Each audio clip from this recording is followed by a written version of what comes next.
kegiatan belajar 3 membutuhkan sikap. Kenapa sih kok suka sama jengkol? Kok sampai nggak suka sama rebung, sama duren, sama apa lagi tadi?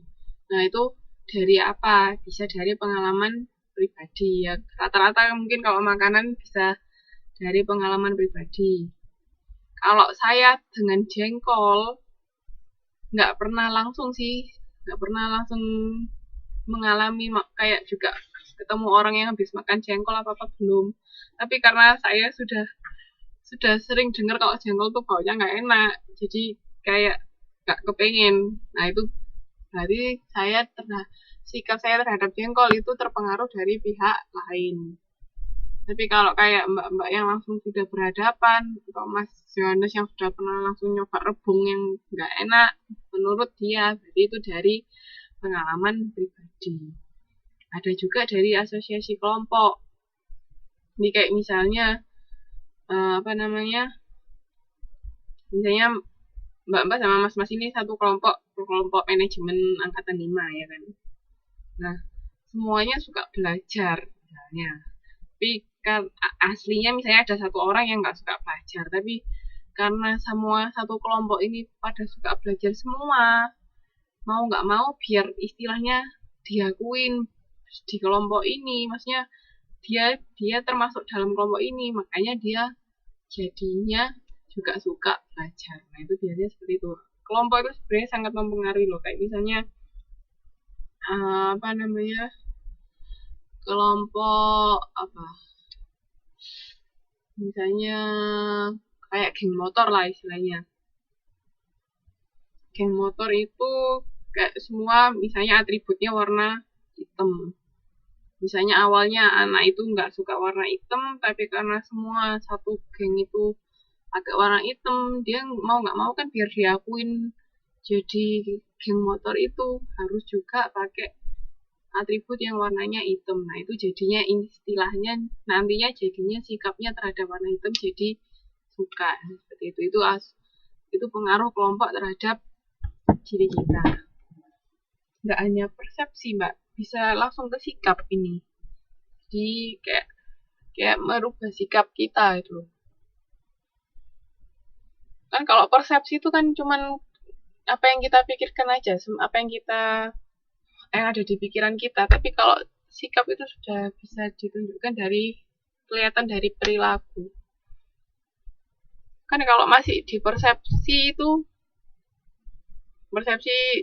persepsi saya misalnya jengkol tadi kan, saya mempersepsikan jengkol tuh baunya nggak enak. Nah tapi itu sudah masuk ke sikap sikap saya jadi kayak nggak suka sama jengkol. Perilakunya apa ya, menghindari jangan makan jengkol. Nah itu seperti itu. Jadi kalau persepsi itu masih ada di pikiran, oh jengkol itu nggak enak, karena itu terus ada kayak ditanamkan, terus akhirnya jadi sikapnya nggak suka sama jengkol, ojo sampai ketemu jengkol misalnya kayak gitu.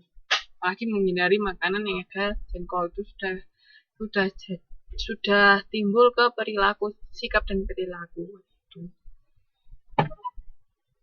Oke.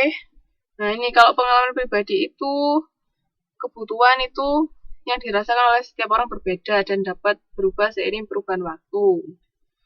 Terus kalau persepsi selektif itu setiap orang memiliki interpretasi sendiri tentang kondisi realita di sekitarnya. Nah, jadi kan kadang-kadang ada sesuatu yang relatif tergantung masing-masing individu. Kayak Mbak Yeni nggak suka sama duren, padahal hampir semua yang kita di sini suka sama duren, ya kan? Nah, itu tergantung masing-masing individu persepsi selektif.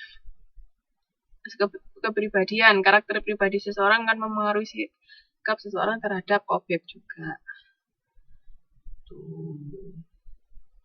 Nah nih, kalau di sini contohnya karakter yang agresif akan membuat konsumen untuk segera mengambil sikap negatif terhadap penyedia jasa yang memberikan pelayanan buruk.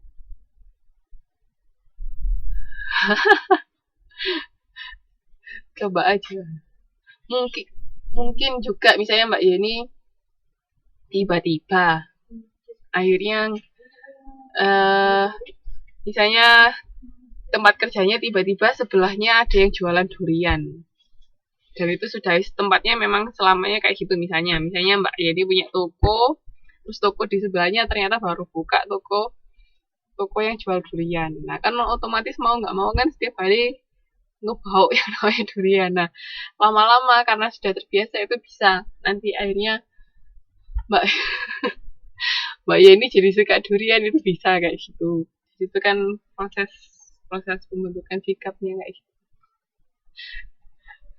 Dan pindah kan butuh biaya lagi mbak, cari tempat lagi, terus nyari maksudnya beritahu pelanggan lah, buang duit ayo.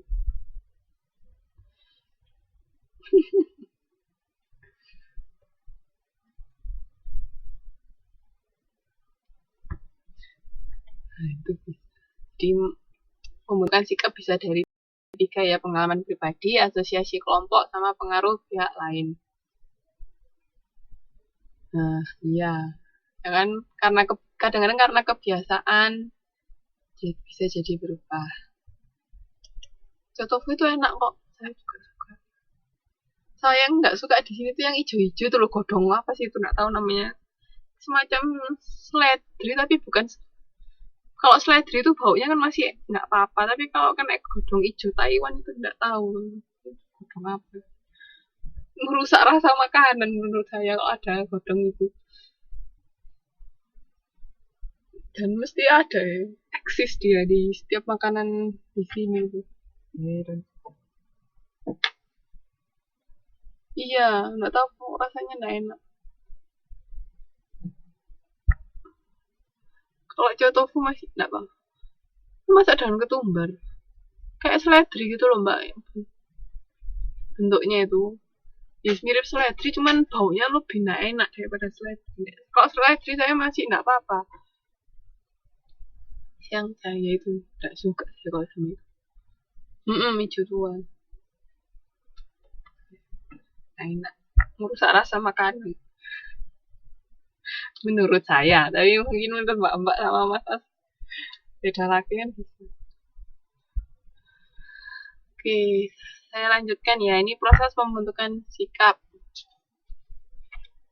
Bisa dilihat di halaman 3.34.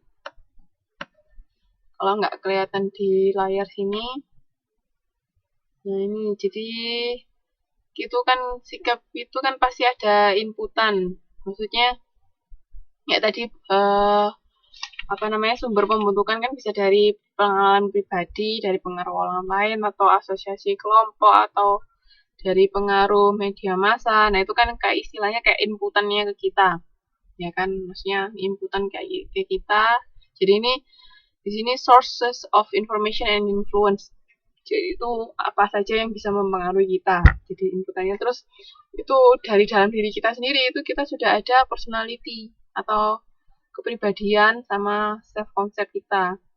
Jadi kayak terus habis itu selain itu juga kita udah memiliki kepercayaan sama sikap sendiri.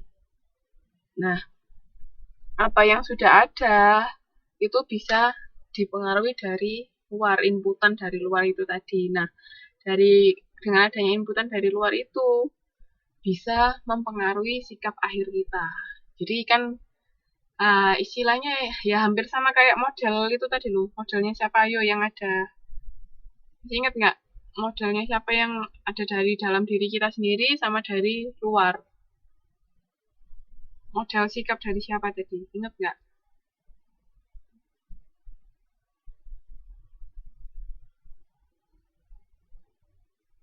Ayo, udah lupa. Kok Maslow? Maslow itu kebutuhan, bukan sikap. Beda. Bukan Solomon. Bukan Salomon, Mas Solomon. Bukan itu tapi. Apa yuk?